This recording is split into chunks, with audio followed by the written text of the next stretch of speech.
مسلمانوں کی ذلت کا سبب ساری دنیا مسلمانوں پر بھوکے کی طرح حملہ کرے گی. یہ حدیث میں نے آدھی چھوڑ دی. میں نے چہرے آپ ہلا رہے ہیں ماشاءاللہ. میرے نبی نے کیا کہا صلی اللہ علیہ وسلم؟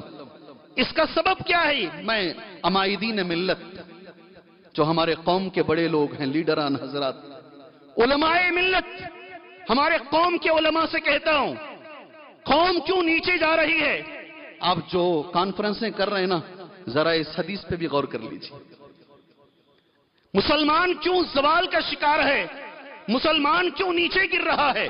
مسلمان کے ناکام ہونے کی وجہ کیا ہے؟ یہ حدیث پر بھی ذرا دیکھ لیجئے.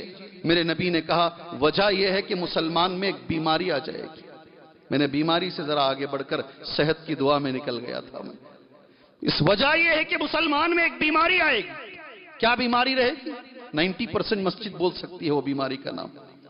کسی ٹیسٹ کی ضرورت نہیں ہے. وہن بیماری آئے گی. کون سی بیماری؟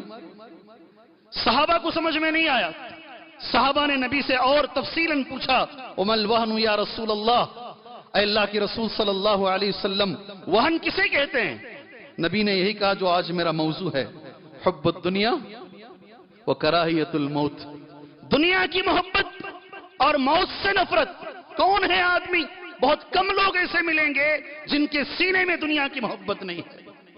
میں نے تو ایسے بھی لوگوں کو دیکھا ہے، اللہ کے بھی گھر بنا رہے ہیں دنیا کے لیے. مدرسوں میں نہیں ہے دنیا، مسجدوں میں نہیں ہے دنیا.